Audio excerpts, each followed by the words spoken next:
Hi, in this video we will see about the visibility rules in PostgreSQL. What are visibility rules and why do we need it? Before going it, we just need to understand some background.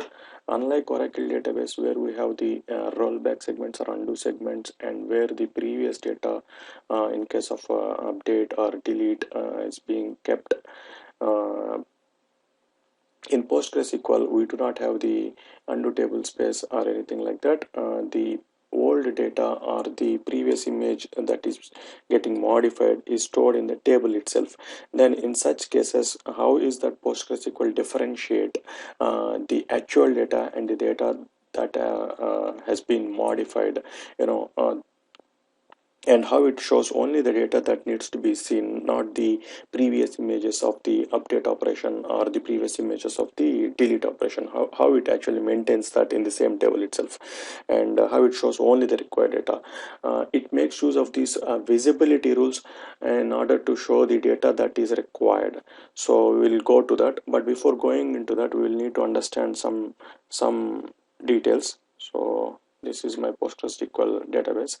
Let me create a table here and insert a record here.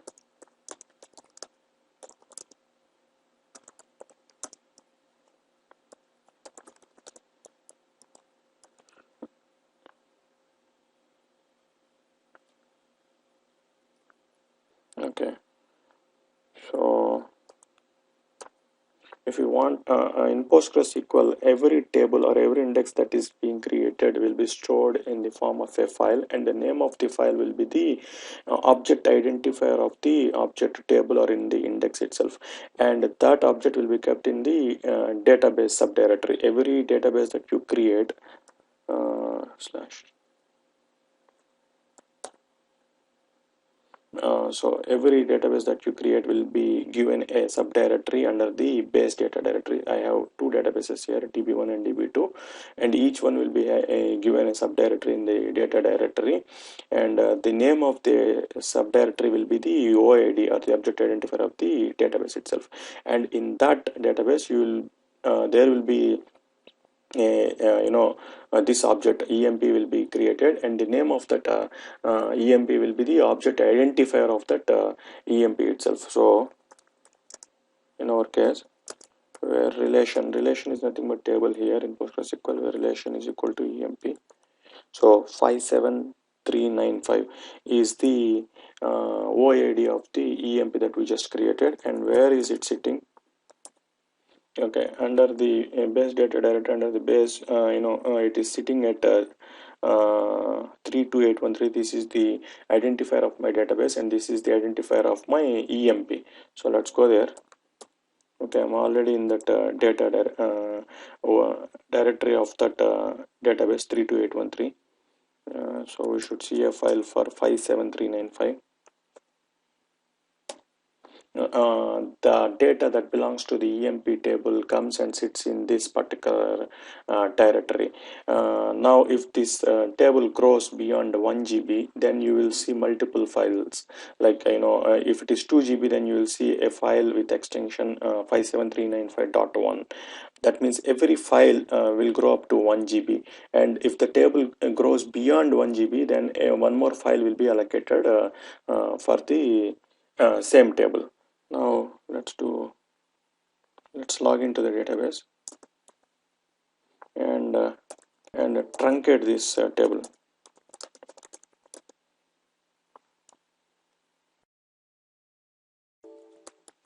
Clear trunc.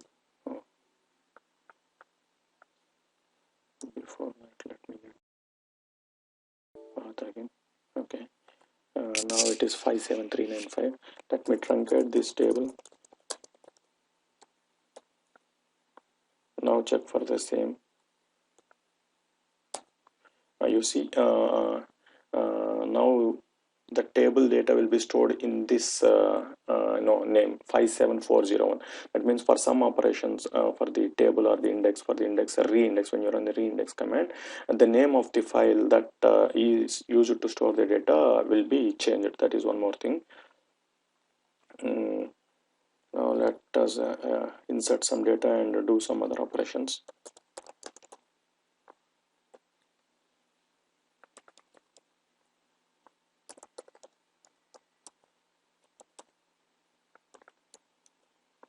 just inserted 3 records.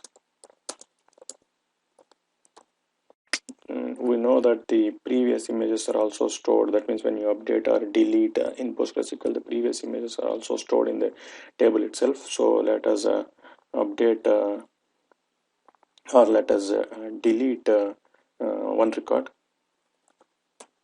Now this record or this tuple will just be marked, saying that this is deleted, but its existence will still be there in the page or the block of the table. So it will still be there in the table. And if you want to get rid of that dead tuple, the record which is not required, we all know that we need to do the vacuum operation. Okay, now it is done. Let's go and see. 57401 is our path. Now you see, when we performed vacuum, it created two more files, underscore VM and underscore FSM. Previously there was only one file. When we performed vacuum, it created two files. VM stands for visibility map and FSM stands for free space map. We will talk more about them at some point of time. Basically, FSM or free space map means, like, when it tries to insert records, it makes use of this free space map and performs the insertions into the table. And the visibility map, we will talk about them later, but before that we will go into some other details. In PostgreSQL, every transaction gets a unique transaction identifier by the transaction manager, and it is a 32-bit unsigned integer, meaning it can grow till 4.2 billion transactions. And the current transaction identifier, you can see it from this command, select transaction ID underscore current. And in PostgreSQL, every statement that you execute is treated as a transaction.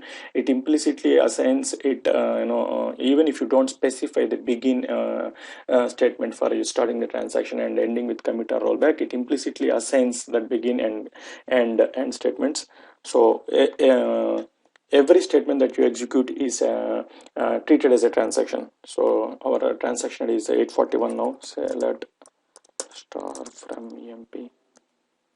Now just check the transaction ID. It got increased. Now just check one more thing. Select star from emp underscore name. Okay. So like this, for every transaction, for every statement that you execute, the transaction ID keeps increasing. Continuing, we'll have to understand how the rows comments it into the pages on the file, and what is the structure of the row. So for that, we'll have to understand, the file itself is divided into multiple pages, and each page size will be generally be 8 KB.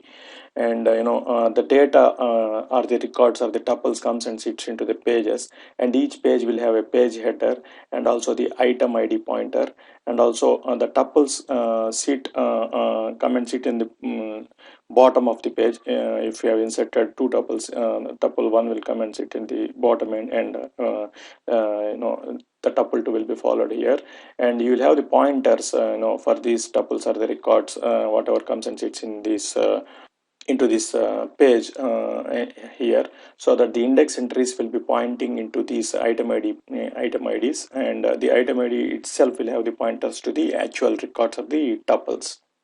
And for each tuple or record that you insert, along with the user data that we actually insert, there will be multiple other fields associated, and these are all the other fields that are associated with each field: txmin, txmax, and tcid, and tca, tid, and all others. So txmin means what is the transaction ID that actually inserted this record, and if this record is not being modified by any others, then the tx max will be 0.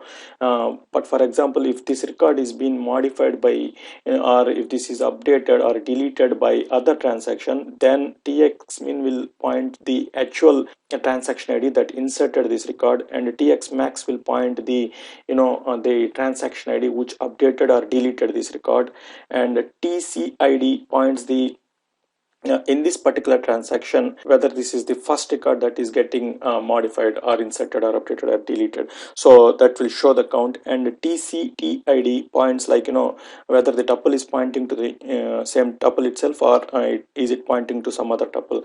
Now we will see these details in practically. For that, let's drop this table emp and create it. Now we will try to insert a record into this table, but before that, let us get the transaction ID. It is 847, so the next transaction ID will be 848, as every statement itself is a transaction in PostgreSQL. So let me insert a record here. We just inserted a record here, and now we want to see the details of this tuple, the transaction ID that created this tuple and all that other details. And for that, we'll have to use this command. This function get raw page gets the block actual page details for the employee table and the first block, that is 0. And in order to have this function, you need to create this extension. When you create this extension page inspect, you will get this functionality. So we are just making use of that functionality. Okay, now if you see here, it shows like tuple 1, and it was inserted since the xmin is 848. It was the 848th transaction ID that actually inserted this record, and the tx max is 0. That means the tuple is valid, and it has not been updated or deleted. And this is the first record that is inserted as part of this transaction. And this is pointing to itself, it's not pointing to anyone. So that is the detail about, you can get using this function when you insert a record. Now we will try to insert 2 more records and make and perform an update and delete. Let me clear the screen.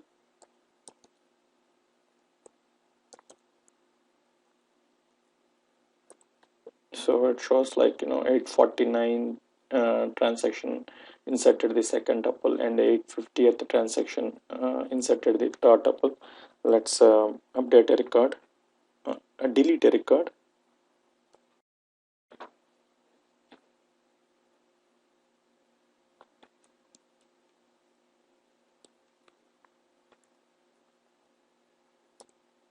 Okay, it is deleted a record. Let's go and check the tuple details. You can see, the transaction ID 850 inserted this record, and 851 has modified or deleted this record. That is why the tx max is 851. So that shows that this tuple 3 or the third record has been deleted, but still its entry is there in the actual page. That is why we are seeing these details here. Let's update the one more record. Okay, we just updated that record, and we can see the tuple 2 is actually the value Sheshadri, and it clearly shows now tuple 2 has been modified, and it is now pointing to another tuple. Now you can see here CTID, and it is now pointing to 4. So it will have to come here and read this tuple in order to get the values, latest value. So let's see what is the select star from. So the one record which we did not modify, it's still there, and the second record, we updated it, so that's why the value changed here. And we can see it here. This is the transaction ID that actually created this tuple, and this is the transaction ID that actually modified this tuple, and this is not the actual tuple, and it is actually pointing to 4. So that means, like, it will have to read this value and show to us. And for the third tuple, since we deleted it, although actually the tuple is existing, it is not being showed. Moving further, right, we will actually see what are the rules that are applicable in actually showing these details. we'll see that actually. But now let's vacuum this table and see what will happen now. We vacuum this table. You see, tuple 2 and tuple 3, the space being that was being utilized for them is freed. As we know that the vacuum has two modes, vacuum full and vacuum. The vacuum, it frees the dead tuples, but it does not allocate that space or release that space to the voice. It still keeps that space, for the further insertions, of the data it will be used, but it will actually delete that data physically from the block. Whereas if we run the vacuum full, it will block your the access to the table, and it will create a different file for that table and copy the content, and it will actually release the content of the data tuples to the OS.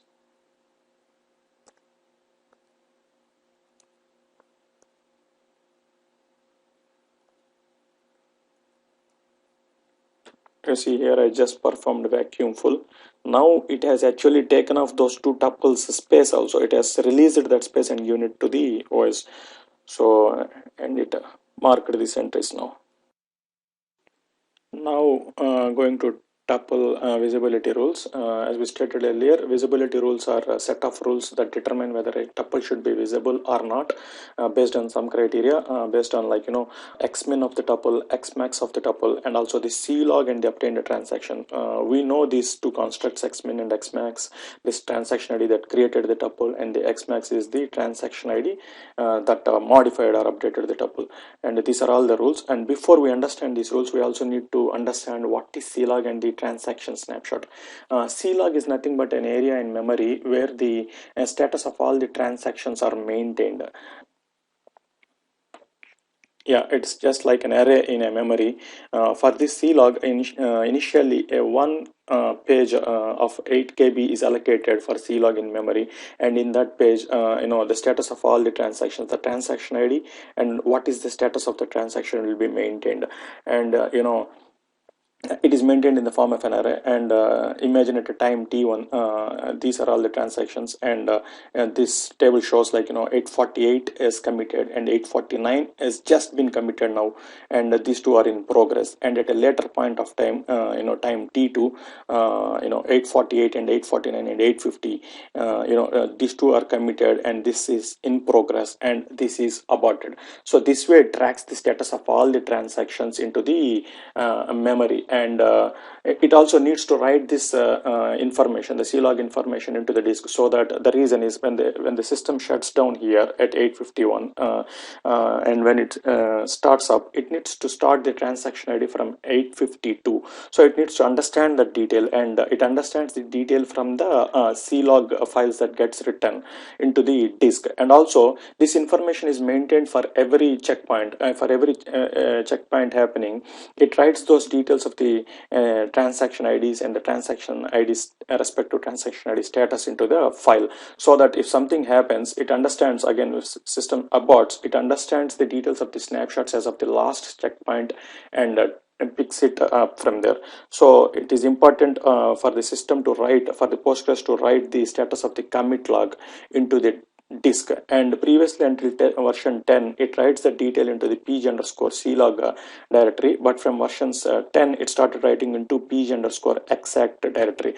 And when one page of 8 KB, one page is not sufficient for it to track the status, it links up one more page of 8 KB, and it keeps on adding more pages. And similarly, the file size in disk also keeps increasing. And we don't need to maintain the status of all the transactions. And for that purpose, whenever the vacuum happens, vacuum takes care of cleaning up the pages, and also the files, so that it trims up the transactions that are maintained in the commit log. And for transaction snapshot, it is a data set which shows the details of the transactions at a given point of time. What kind of details it will show? We'll see that in a pictorial format. Okay, at this point in time it shows like 851 colon 851 means this is the x min and this is the x max, and the colon followed by xip list. What does that means 851, the transactions below this 851, which is the x min, all those transactions are either committed or rolled back. They are completed transactions, and this is the earliest transaction id that is open in this example. So you see all these things are completed, and this is all these things are future current earliest transaction that is open here. And at a different point of time, if we see the transaction we can see that here all the transactions below 852 are committed, and 852 is the earliest transaction that is open, and that's why we see it here. And and 853 is completed, and 855 is also completed. So the future transaction that will be initiated will be giving the transaction id 856, which is the x max, that is the 856. And if you see here, 852 and 854 are still open transactions. That is why we see the open transactions here. And we can even see that using this command, select transaction id current snapshot. And if we see that thing here, select transaction id current snapshot, we can see that here all the transactions below 855 which are until 854 are completed, and 855 is the earliest transaction that is open. And as of now there are no open transactions. That is why we are not seeing anything here, and it is represented in this format xmin, xmap, and xip list. So we will see that also. Now that we know the details of the transaction ID, current snapshot, and all other details that are required for the visibility rules, that means xmin, xmax, the clog, and the transaction snapshot, we'll see the rules themselves. If the status of the first rule, if the status of the xmin that created this transaction is aborted, then that record should not be visible, which we all know by default. If a transaction that created record, and if the transaction is aborted, then we should not see that. We will see that in the practical also. Let me drop the table now. Okay, it does not exist, create a table. And I have opened two other sessions. Let me rename this as session 1. Just renaming the prompt to session 1. And let me begin a transaction here. Okay, the table is created, emp. Let me begin a transaction here and insert a record.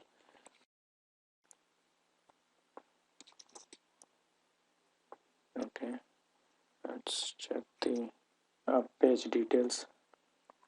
Okay, it shows 864, which is the 864 transaction ID here. As inserted one record, it shows that there is one record inserted, and the transaction is open. We have not yet committed or rolled back. Now let's try to kill this transaction. Anyway, we're aborting this transaction. We'll see what will happen.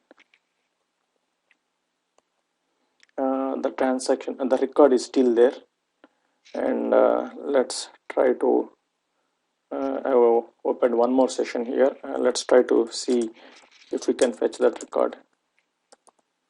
Okay, it does not pull that record. The reason is the transaction ID that created this record is 864, and the status of that 864 is aborted, or the xmin in our txid current snapshot. Okay, since I have started a new transaction here, the transaction snapshot got changed. That's why it shows the earliest open transaction is 865, and it makes use of the snapshot, transaction snapshot, and understands that 864 is aborted.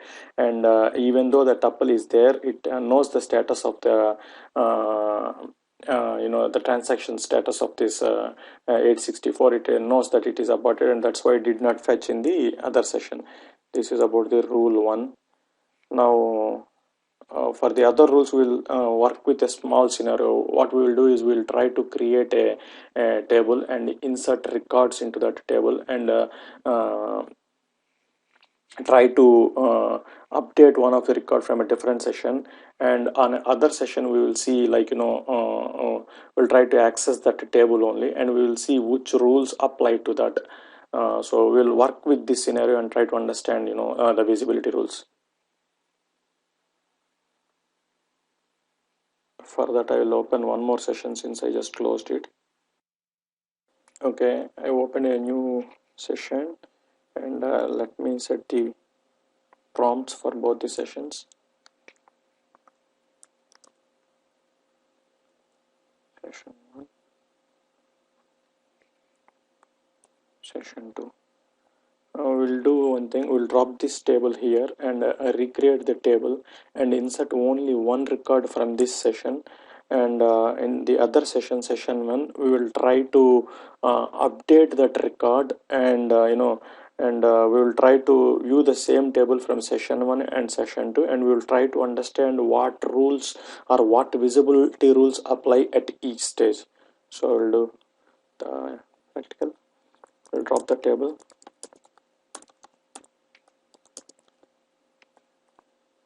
we'll create it again, we'll insert one record. We inserted one record, and we can view that. Since by default PostgreSQL commits this transaction, we can see that a transaction ID 867 inserted one record. We'll try to start it through one transaction from session 1 and the other transaction at time t2 from the other session. Now we will try to view the table.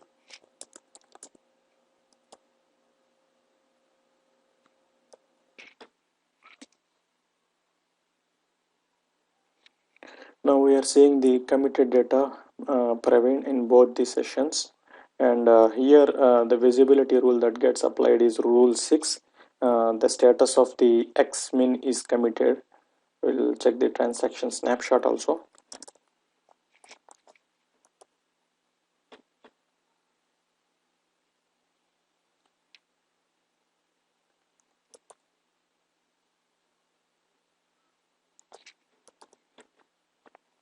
So it shows until transactions 868 all are committed. So it shows the here. So from the transaction snapshot, at this time it understands until transactions 868 are completed, and it knows the status of the transaction 867 from the C log, and it understands. So in our case, rule 6 applies here when we fetch this record from both these sessions, and rule 6 says, like, xmin is committed and tfx max is invalid. Remember I said, like, if it is 0 it is equivalent to invalid, so tfx max is invalid, and this is or condition. That means, like, tfx max is equal to invalid or status of tfx max is equal to aborted. We satisfy this one condition, so we already satisfied tfx min is equal to committed, and we satisfy out of these two we satisfy one. So that is the reason here, we were able to see that record on both the sessions, session 1 and session 2, using the rule 6. Now let's try to update that record from the session 1, but before that let's get the transaction ID of both. Okay, this transaction ID is 869, and here, oh sorry,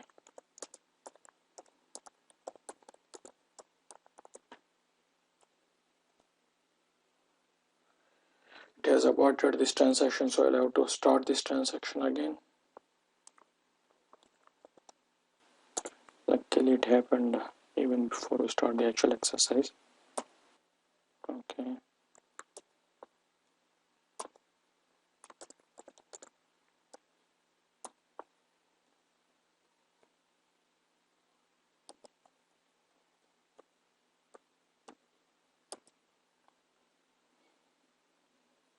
Okay. Now we'll try to update this record here. We are updating that record, and when we fetch the data here, it shows the latest record, and when we fetch the data here, it shows the old record. Let us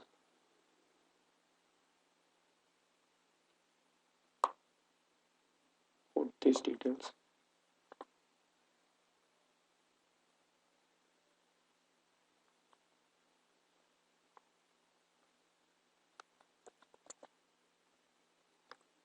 Now, what visibility rules apply for session 1 and session 2, we will see. Session 1 is showing the modified data, which we all know, and here the visibility rules that get applied are rule 7 and rule 2. What are they? Rule 7, if okay, before that we'll have to check the status here.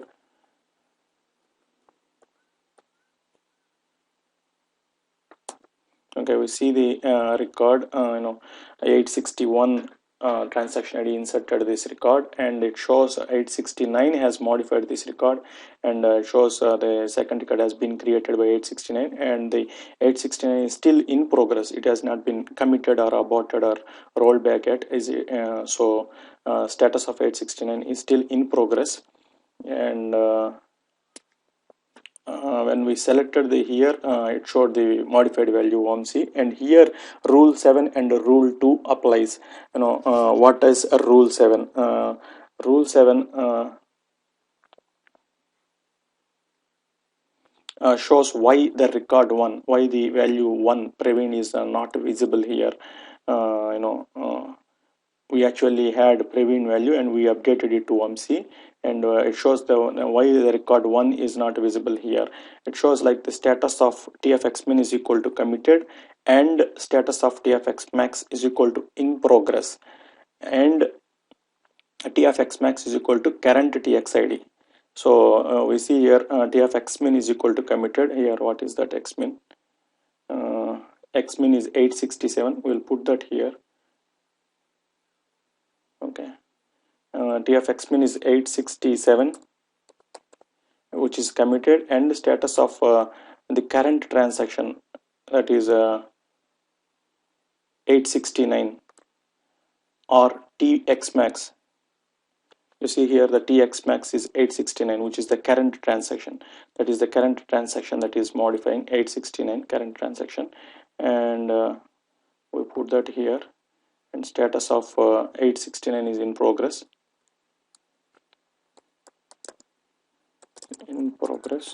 And also tfxmax,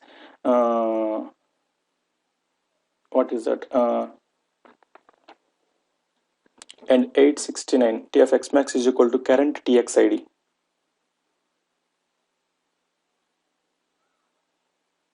So it's the current txid.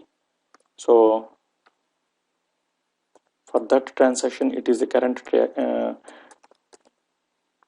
xid, and that is why record 1 was invisible.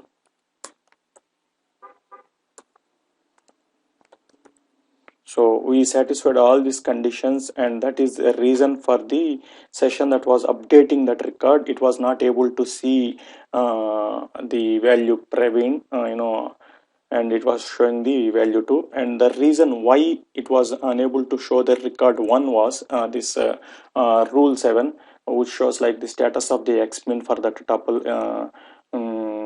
It is committed txmin for the tuple. I'm telling it again so that it's helpful. txmin is committed, 867 is committed, and the status of txmax is in progress. We know that 869, that is the current transaction that was modifying that record, and that was in progress, and tfxmax id is equal to current txid. For that transaction, the current transaction id is this one only, tfxmax only, 869, and that is the reason we are satisfying the rule 7, so that this record is invisible for this transaction. And why are we seeing the second tuple, or the modified value here is status of xmin. For the second tuple, status of xmin. So what is xmin? 869. And what is that 869? It is the transaction ID for that modifying transaction only, 869. So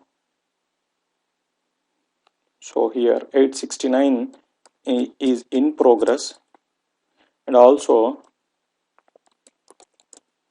a t of xmin, which was 869, is current transaction ID, and t of xmax was invalid. And for this record t of xmax is 0, which is invalid, and that is the reason why using the visibility rule 2, which is this thing, using this condition, that is the reason why the modifying session was able to see the tuple 2 OMC here. Okay, and at this point, why we are seeing the value of, although we had a few issues, and the previous transaction which we originally initiated got aborted, so I started new transaction, but that was okay, but that was before the actual update operation performed. So and here the current transaction ID is 870. And what visibility rules apply here, so that it is seeing the actual old value but not the modified value. Here here the rules that get applied are rule 4 and rule 8. So we'll see that rule 4 and rule 8, and these are the rules. The status of the xpin is committed, and rule 4. So we'll see them. Okay, what is rule 8 saying, and why is it still showing the first tuple for the other transaction, the one which is not modifying that record?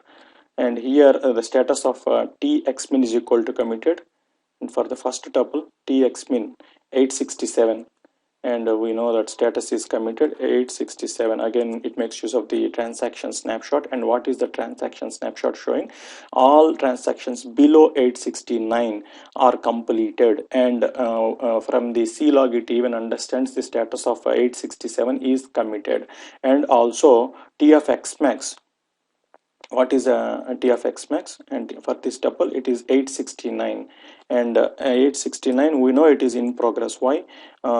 This is the transaction and it is still in progress. This is second the session 1 which was performing that, it is still in progress, and this also applies for this. So, and t of xmax, what is the t of xmax? 869, and 869 is not equal to current transaction ID. In our case, what is the current transaction ID? 870. So 869 is not equals to 870. So that is the reason why it is still showing the record 1. We satisfied all these criteria. If you see status of txmin, what was the txmin is 867, and status of txmax is 869, which is an in progress transaction, and also 869 txmax for that tuple 869 is not equals to the current transaction ID. That is the reason it was still showing the first tuple in our example. And why it was not showing the modified record? Here this rule applies. Rule 4 applies for the tuple 2. What does rule 4 say? Status of txmin tuple 2 was created by 869, since it modified the original record 869, and it is in progress. And t of xmin, what is t of xmin? Again 869 is not equal to current transaction ID, because for this session the current transaction ID is 870 and it's not equals to 870. So that is the reason why this record is invisible for the other session, not the this is not the session that is modifying, this is the other session. So if you have to say that is very simply, only the modifying session will see the modifying data, but the other sessions will see the committed data. In simple words we say that, but in background this is the reality. It makes use of these visibility rules, and it makes use of the commit log, and it makes use of this snapshot, transaction snapshot, and it applies these rules, and it shows which record must be visible and which record must not be visible. Now let's commit this record, but before that let's see the transaction snapshot and current ID again. It's still the same because we're in the same transaction, and the transaction snapshot is also 869. It is still the same because we're in the same transaction. Let me clear.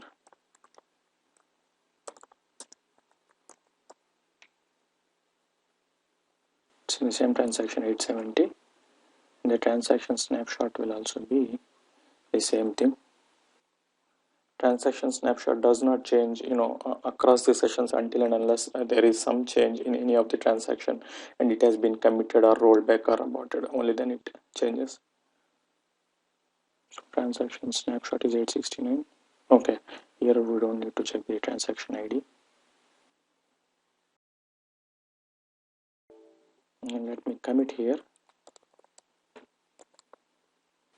Committed is, and now if we check the transaction snapshot, it changes, and it shows like until 870. That means until 869 the previous transaction, before 870 the previous transaction, 869 until 869 the transactions are completed. In our case 869 we just committed, and the earliest transaction that is open is 870, and this is the transaction that is still being opened. Okay, and if we check here, the same thing. Okay, now if we check here, we will be seeing the committed data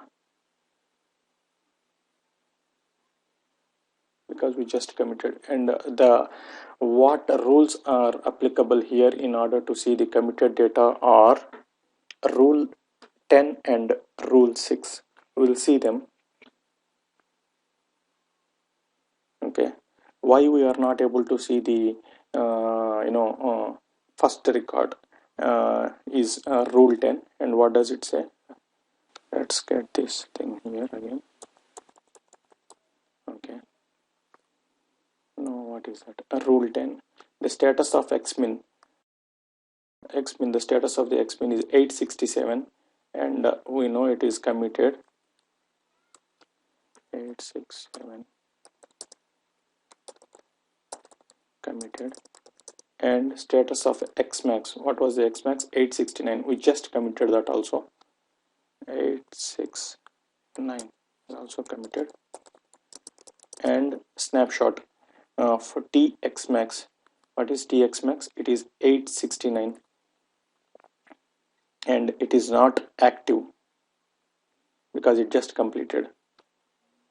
869